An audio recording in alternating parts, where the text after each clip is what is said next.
how that last week we said the waters did not split in two until they actually had to put their feet in the water. And the idea was, if we want to see God work, we have to be willing to trust Him, to trust His promise, to trust His power, to trust His purpose, to trust His presence. And when we take that step of trusting God, that could be salvation. Okay, we explain that, how we know we can know Jesus died for us. We can know that that He rose again, and we can believe that. But we have to take that step of trust where we actually say, Jesus, I'm a sinner, and I need to be saved, and I'm not sure if I'll go to heaven. And so we take that step to actually go out and trust Jesus. So we're taking that step. But this morning I want to, and it's really part of Daniel's life, because here is a man that has endured a lot. And so taking that step means we take a step to endure. Okay? And think about Noah. By faith, Noah, being divinely warned of things not seen, what? He moved with godly fear, prepared an ark for the saving of his household, by which he condemned the world and became the heir of righteousness, which is accorded by faith. And we talked about faith and that stepping out. But how long did Noah step out? It wasn't just a couple of days and he had an ark, was it? It was the long haul. And I want to encourage this morning every worker, every person that is involved in the work of the ministry and praying and giving, that we don't always see the results right away. It takes time. Sometimes it takes years. Sometimes you don't see the results. There may be results of your work now you don't see because they're not here.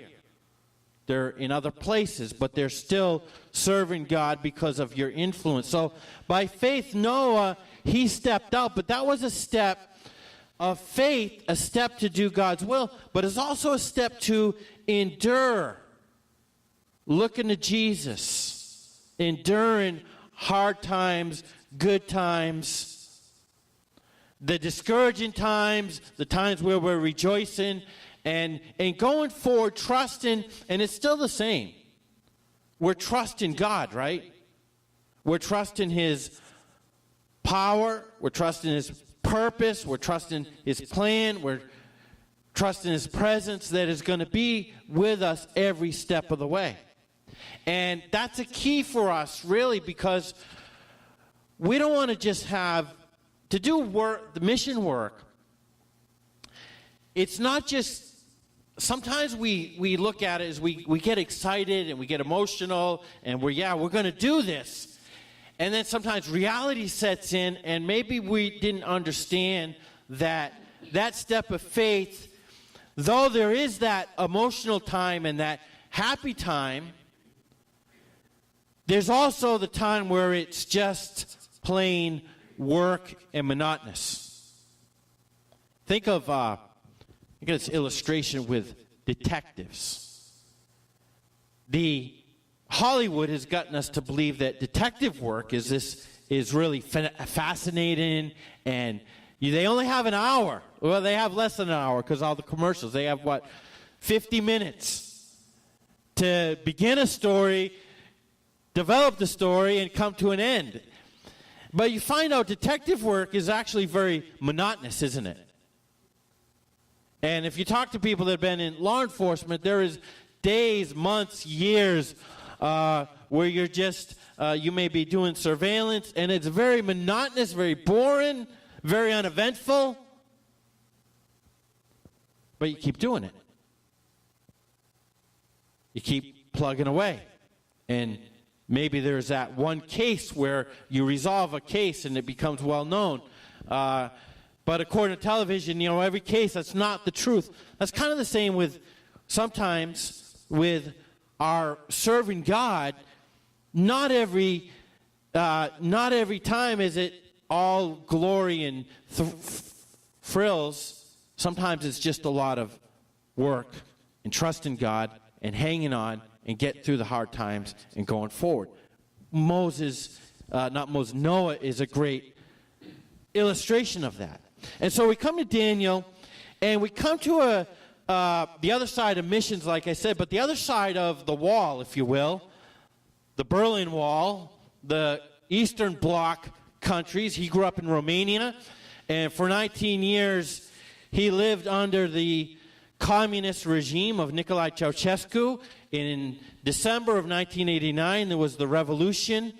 They rose up, and of course, the Romanians joked that the reason for the revolution wasn't so much political, it was they didn't have food. Yeah. And the worst thing you can do with the Romanians is not have food. If they would have had food, they'd probably still be communists today.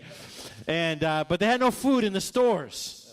And you would go in the stores and there would be nothing. Daniel could tell you a little bit about that in a minute. And so I'm going to ask him, first of all, maybe he could give a little synopsis of what it was like growing up under a communist regime. And what that was like, what he experienced. There's a lot of things we talked about. Maybe just put a couple about life and maybe about church. Thank you very much for this opportunity, and thank you all of you for being here to listen to one of the millions of stories that have taken place in this earth. And I thank God for the fact that I'm Romanian.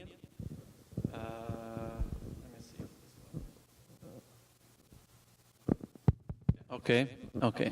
I was born and raised in Romania, and life wasn't easy. Everything, yes, I think the reason people just stood up and tried to turn over the regime, the communist regime, was food. And yes, I thought that if they had given us food, would have never stood up and turned them over. Would just be communist as a country, not as a person. Even there was a constant brainwash, and we were encouraged to join the Communist Party since childhood. There were some groups, like we have scouts here. We had pioneers. We were called pioneers, so we were encouraged by teachers to become pioneers, to be the best students, and if we were the best students, we would be the first to become pioneers.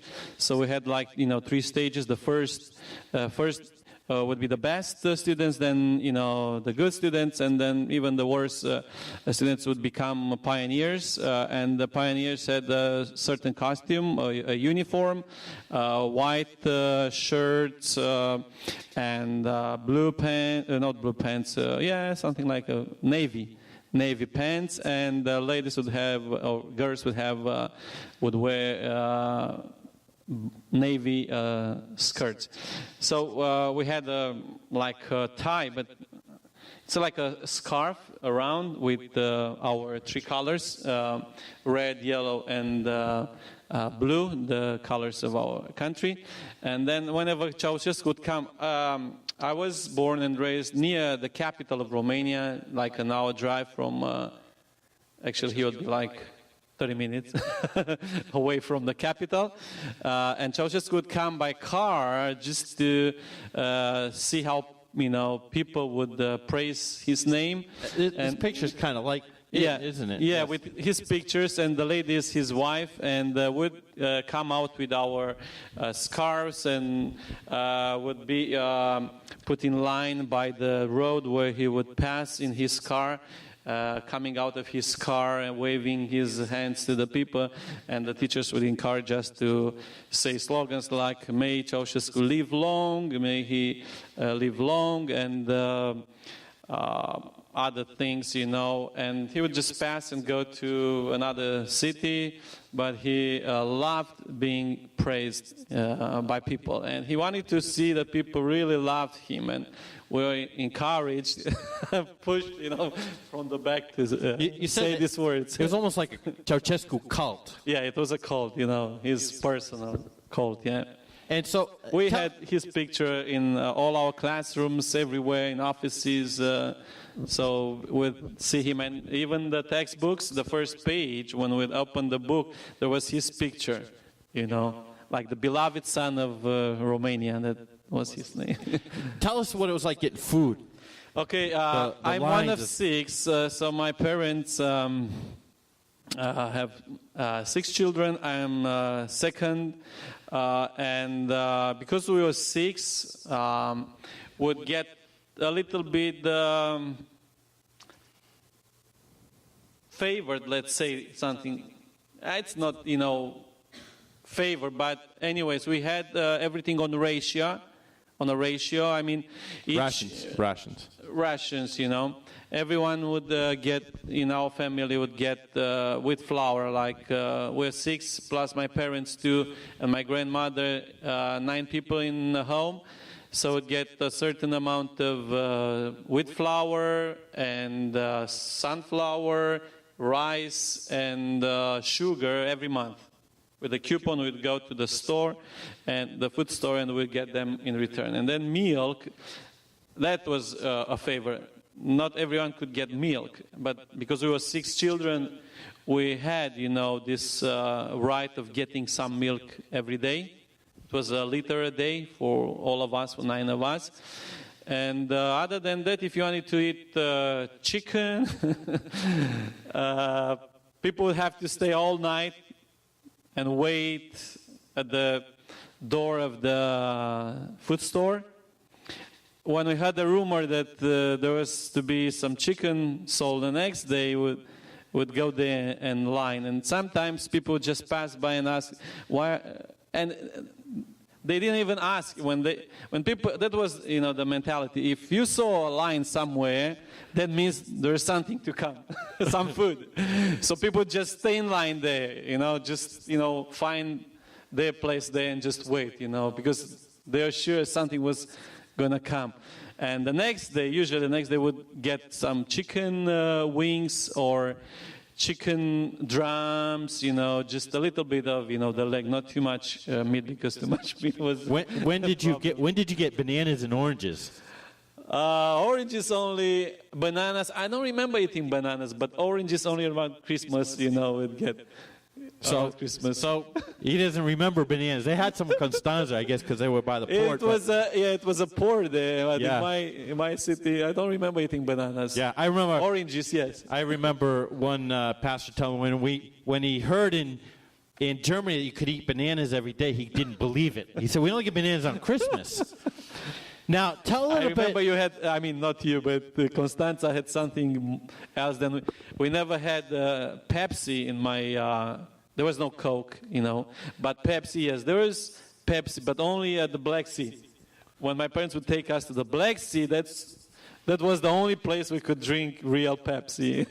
Now, tell me how your pastor's reaction was when you asked him for a Bible, and why. Okay, so when I got saved, I was 13 years of age, and I wanted to have my own Bible, as I said earlier. I went to my pastor and I said, "Pastor, I really want a Bible." Yes, shh, don't talk about this now. I'll get you one, but you have to wait. I'll give you the time and the place where you can come and get the Bible. So that was really, scary. I mean, I want to get a Bible and I cannot get a Bible. Only, if I go to a certain place in secret, You say there's a pastor from the church of Ploiești that was killed by the secret police. Yes. Years ago when I was, I think, 8-9 years, so this was in the late 70s, this pastor was against the communist regime, and he would preach, So one day he was traveling by car to another town, and he never made it home because the security car followed him and just crashed into him. Nobody else was killed except this pastor. So you can understand living under communist regime, what's going on. So they come into the, America had an influence. Now, Dana said they had pastors coming before communism. And then communism came over, a lot of missionaries came in, a lot of evangelists. How did the Americans influence your faith? So before the revolution, once in a while we had an American pastor come and preach. Our pastor, they would let them preach. Usually there was a ban against American preachers. They were not allowed to be in churches. I don't know how, this pastor allowed. But this is when I started desiring to learn English language, because I wanted to talk to them. Anyways, after the revolution, they started coming as missionaries, not just come for a few days and go back, just come and stay and start preaching the gospel. So I first started working with an American missionary after we got married. We got married in 1992 in October, so next year, the following year, in 1993, that's when I was contacted by an American missionary, and he wanted me to work with him, to be his interpreter. So I started interpreting for him, and I started hearing, different doctrines like eternal security, like about, tithing, and I was like, no, this cannot be true. I mean, we have the right doctrine. We are a Baptist church, and we have the right. But they took time. I was like, no, it can't be possible. This is not possible. You're twisting the Bible. That's what I was telling them. You're twisting the Bible. You're not, preaching the pure gospel. No. They would say, even, this missionary and his wife would spend time with my wife and I, saying, no, look, we have over 100 verses in the Bible that speak about eternal security. So I thought it was a light, gospel or something an easy, too easy to believe, But in time, I got to see the verses and believe, that, once saved, forever saved. So I had to change my beliefs. I had to believe what the Bible says. And I thought, years after, I started thinking about why the beliefs of the Baptist churches and other churches in Romania got altered. And it's much because of the communist regime. They would interfere with the religious life. They would even, tell, like I was mentioning earlier, they would listen to our songs and say, no, you are not allowed to sing that song because it refers to the communist epoch or era. And, they started even dictating, what they could preach and not to preach. So, what was, in the country before the revolution wasn't 100% the Bible. So after the revolution, because of the American missionaries, I got to, really see. Even if I had a Bible and I read my Bible, I was under the influence of the preaching, There is power in the preaching. Yes. There's power. Sometimes, whatever you hear, it sticks there. And even if you read the verses, you interpret them according to what you have in your mind. So there's been a great influence in Romania, not just by the missionaries we know throughout the whole country. A lot of the churches have changed. Yes. A lot of doctrines have changed. And we've seen a great change in that collaboration material with Bibles and books. And now you can go to the Romanian, go online now. So many books you can get now that are translated in Romanian language. And so it's been an awesome influence. And as Daniel's had Dan and I have kind of a lot of similar experiences with the same people. And but I want to ask him an answer because it's still on the subject of endurance. And there was this idea, and some of you could remember probably when the wall opened up, we would hear these stories about thousands and thousands getting saved. We had this joke that Romania probably was saved 3 or 4 times over because of all the professions that were made. And as you got to Romania, when I went to Romania as a missionary, I had a philosophy. The human heart's the same everywhere. Yeah. So I didn't go with these great expectations. And a lot of guys went over there, and they heard about these hundreds and hundreds of people going, and they went over, and I think they got a little discouraged when they found out that the reality was that there were deep religious roots deeper than we understand in America. And I'm talking about the Orthodox Church. They didn't understand that. And then the language barrier, and there was a lot of things. And I talked about this, Daniel. What do you see that some of the mistakes, some of the advice you would give to as the American missionaries came over, they came over with a lot of energy, a lot of enthusiasm, a lot of money, a lot of desire to really do some things and do evangelism. But there was a little bit of disconnect, something that you saw. Yeah, the missionaries that came to build American churches in Romania. And that was a big mistake because Romania wasn't, America. It was like 50 years behind America. So you cannot build American churches in Romania. You can build only Romanian churches in Romania. So, and they didn't take in consideration the culture. I mean, I know a missionary. He came to Romania. He ministered in the same city where I was, and he had 2 Romanian workers. He goes back on furlough to the States. He comes back and says, "Have you had any people saved?" They say, "No." "How come?" "Let me show you how to do it." So he goes out in the street. He talks to 2 people, and they pray. And he says, "Look, I just got back from the States, and you see 2 people were saved." But they were just, people that wanted to pray a prayer just to satisfy an American. Because after the revolution, yes, Americans, good, come, help. We had a saying, we after World War II ended, we waited for the Americans to come, but we ended up having the Russians, So finally, after the revolution, we can see Americans. Okay, welcome America. But when they came here, people wanted their money, their, things, but not exactly, what they believed. So it was, just a profession, just a mouth profession, and the Americans were excited about seeing, people saved. They would get the, multitudes of people together in stadiums and in cultural houses like community centers here, and preach the gospel there. And would you like to get saved? Raise your hands. Okay, I got 100 people saved.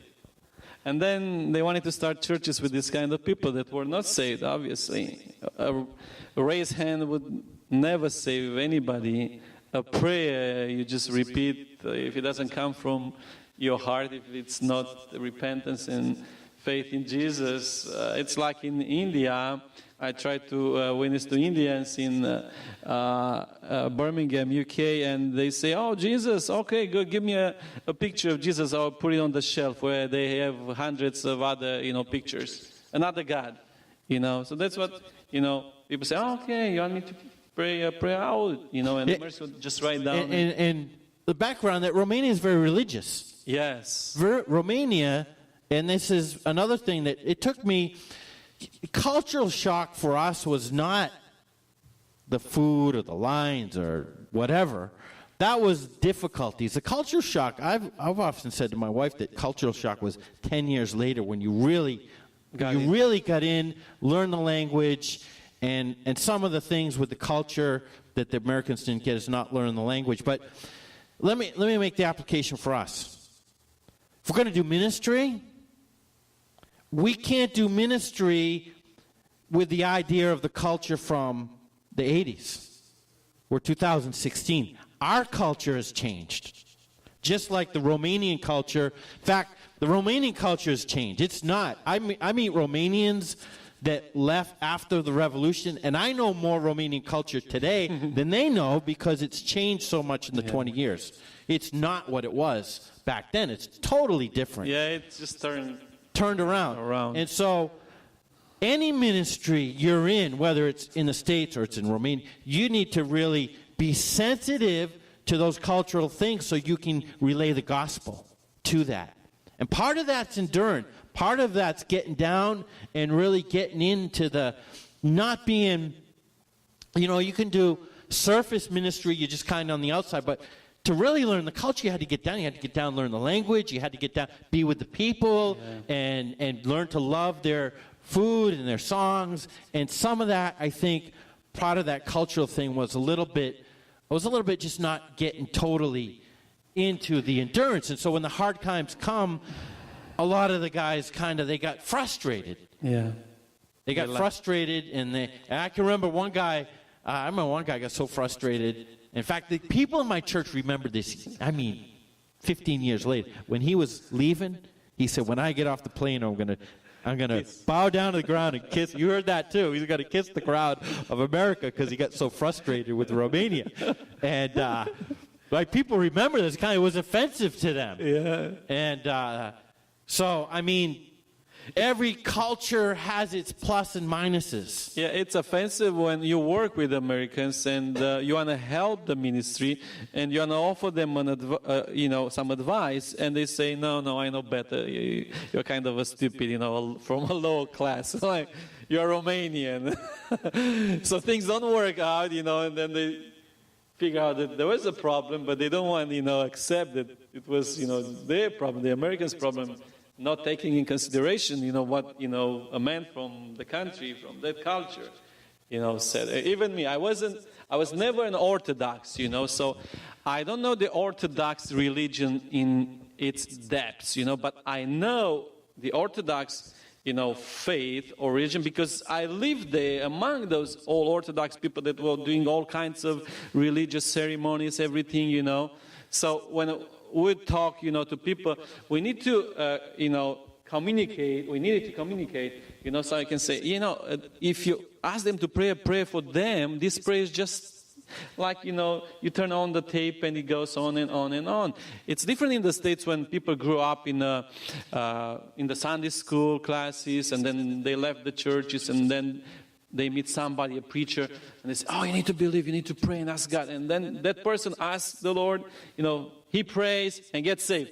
In Romania, it's different. They never experienced it. They never got, the principles of the Bible, the knowledge of the Bible. All they got was Saint Mary, Saint Peter, Saint so-and-so, and God is good, and he saved everybody, and we are all saved. It's different. He was working with missionary George Lewis. And some of the good things he did is really he emphasized the church becoming self-supporting. He taught the people to give.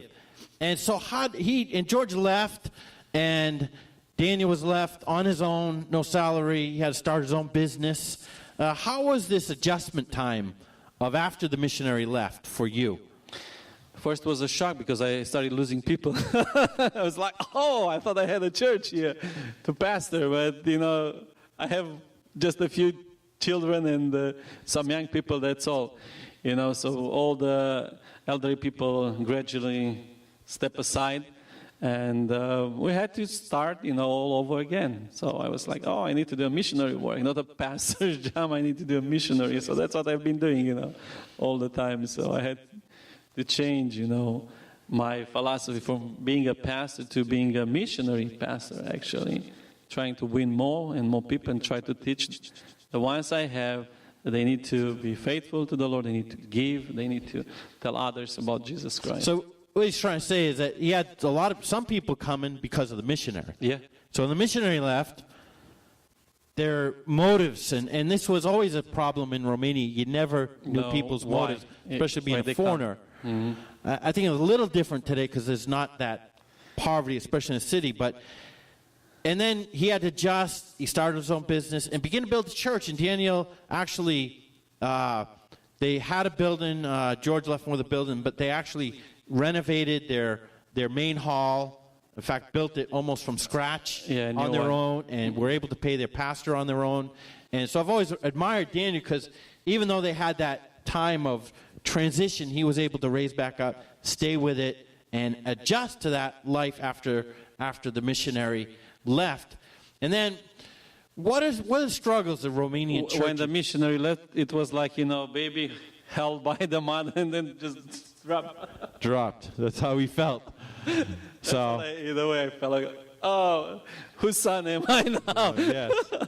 And finally I was, God's son, so I had his help. And so now you're on, I'm going to skip that question with some of the struggles. Now you're on Birmingham, England.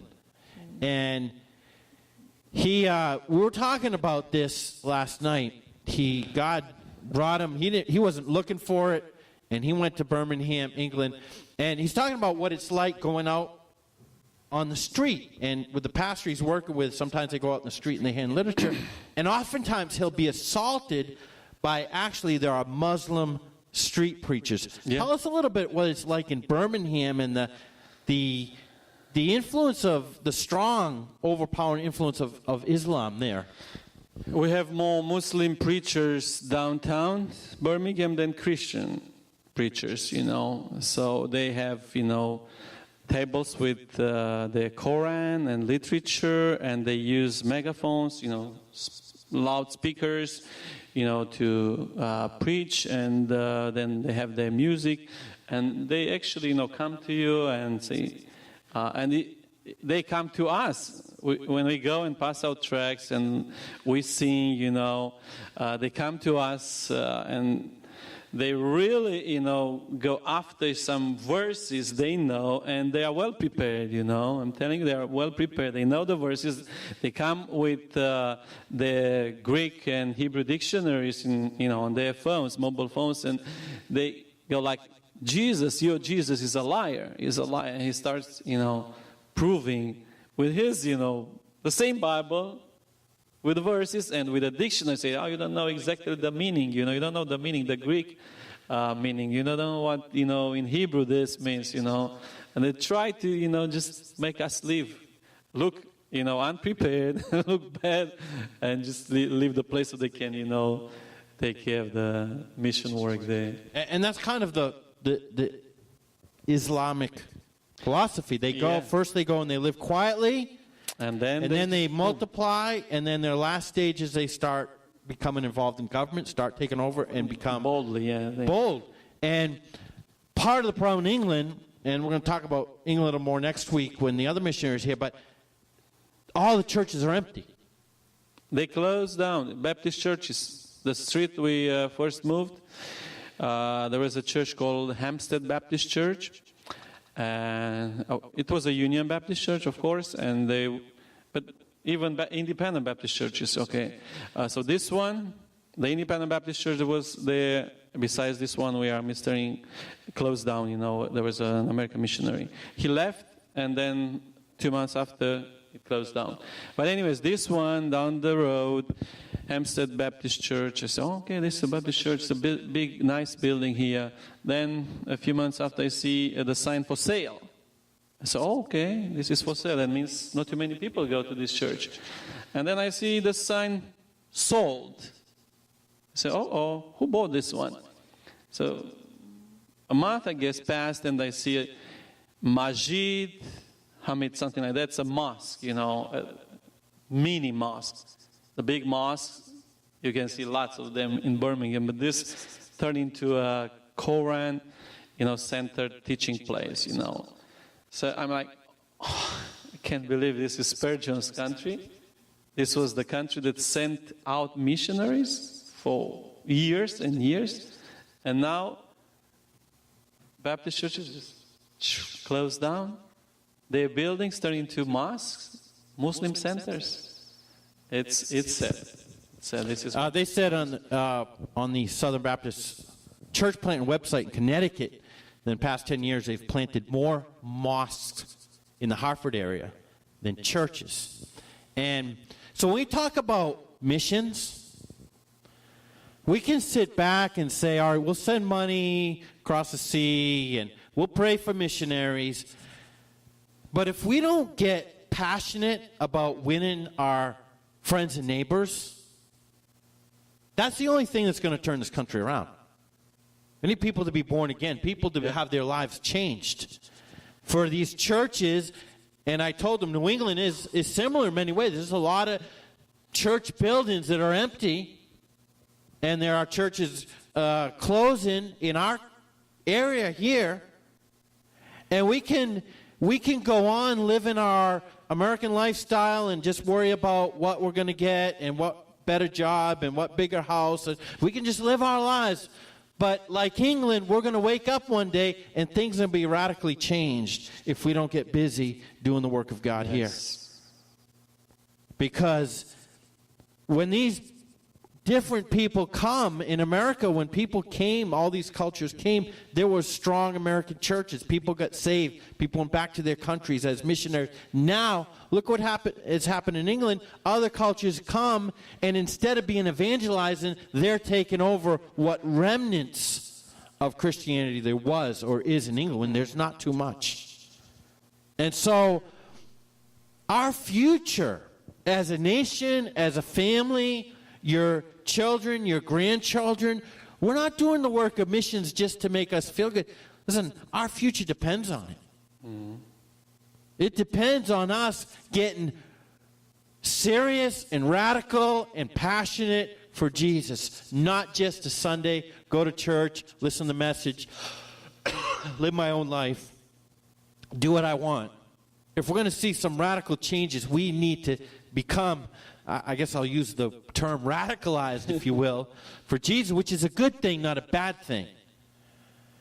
And so Daniel went over to Birmingham, and he went out with like 5% support, and he has an advantage. He's a UP. He doesn't need a visa, and his wife was already working a job. He can go there, and he prayed about getting a job. He was an English teacher in Romania, and he was trying to be an English teacher, and then TB told him to become a translator, and so he became a translator, and he's actually this one medical place, clinic, this one medical clinic actually requested him to be there every day.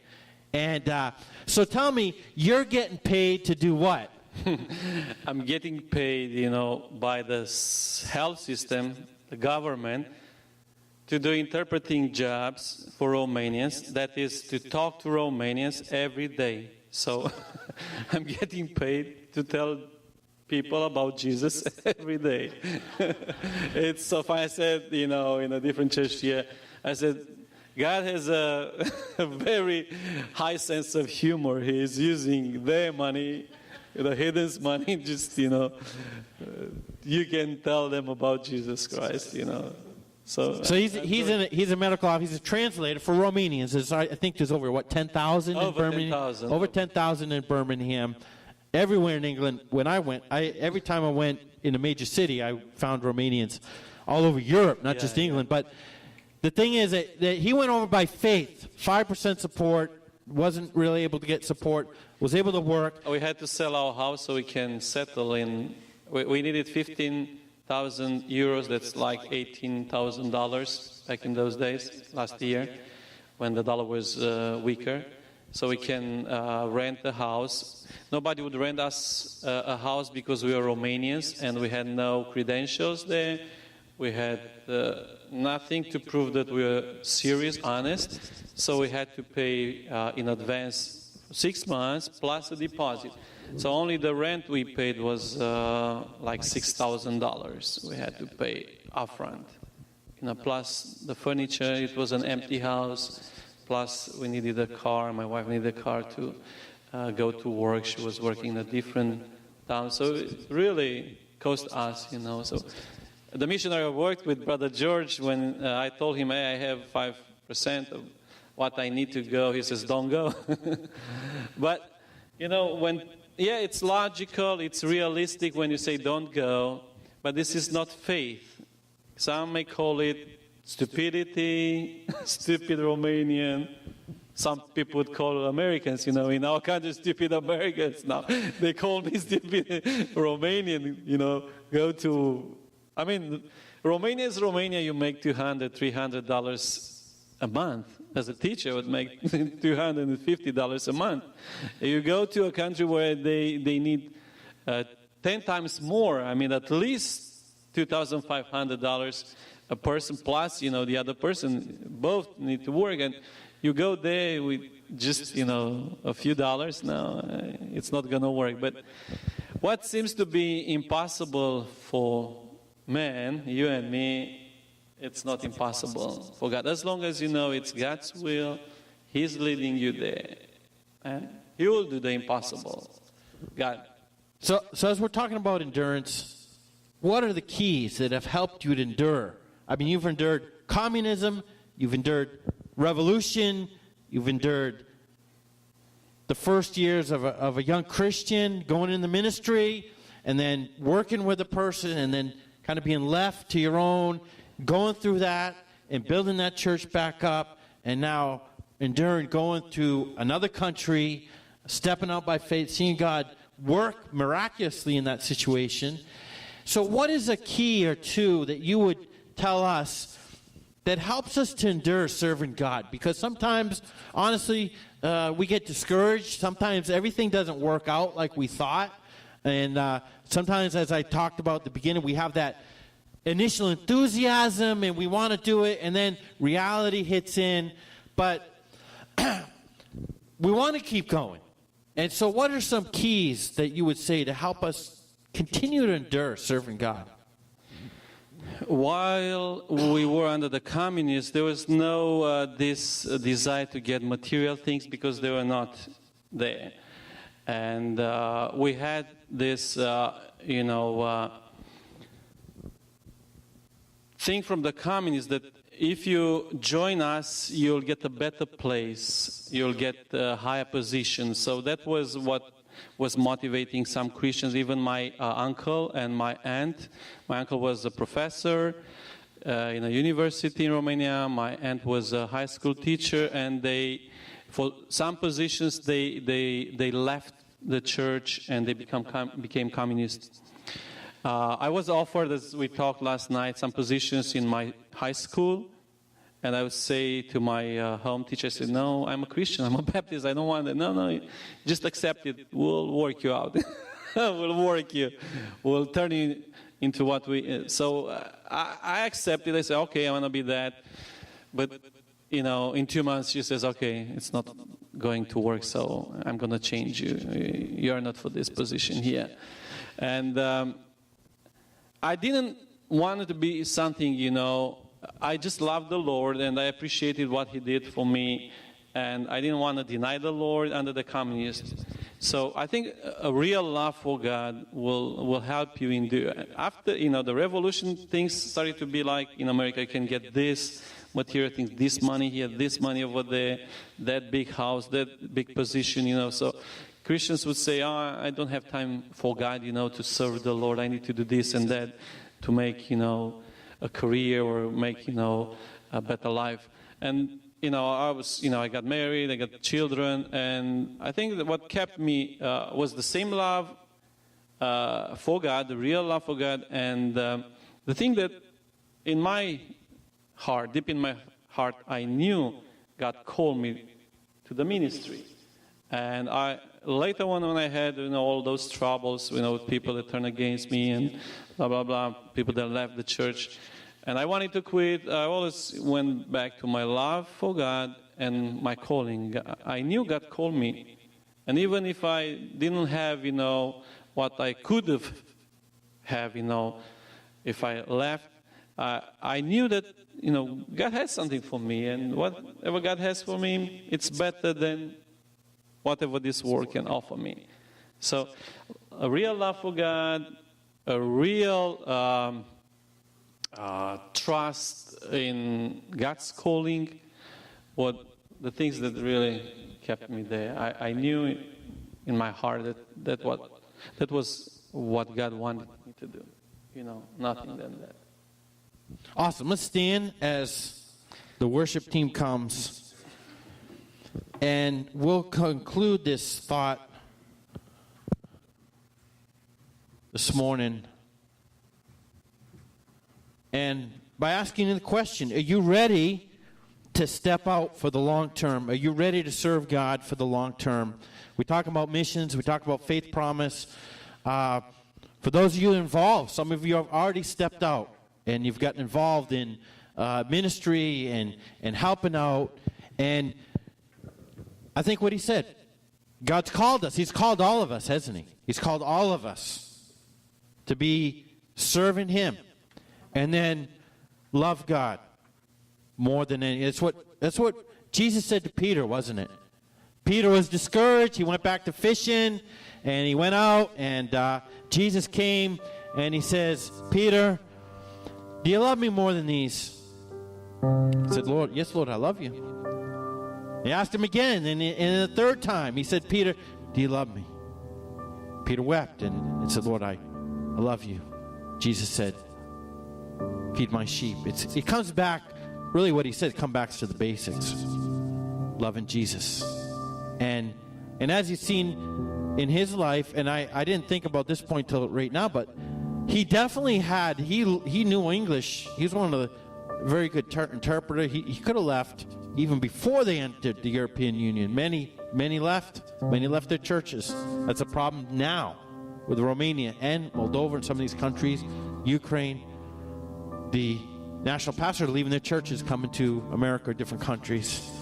Here's a man that stood for years and years and years, stayed in his place, built the church up, and then took off and used his own personal money. His investment in his house that he had, sold it, used his personal money to go to Birmingham and step out by faith to reach Romanians there. And so the question is, are we ready to step out? It's time to step out. It's time for this Faith Baptist Church. It's time for us to step out. Step out in prayer, step out financially giving. But I think really for us to step out and get in our community and get the gospel out so people can know Jesus. People get saved and their lives change. We can, we got the election coming up. We can debate that. But what people need Jesus. There's people hurting everywhere. There's people with questions. There's people that are suffering. There's people today that are thinking of suicide. And the answer is Jesus. He loves us. He died for us. He wants to change our lives. There's no struggle today, no depression, anything that Jesus can't give you the victory today. Are you ready to step out and serve Jesus for the long term? You come as we sing this morning.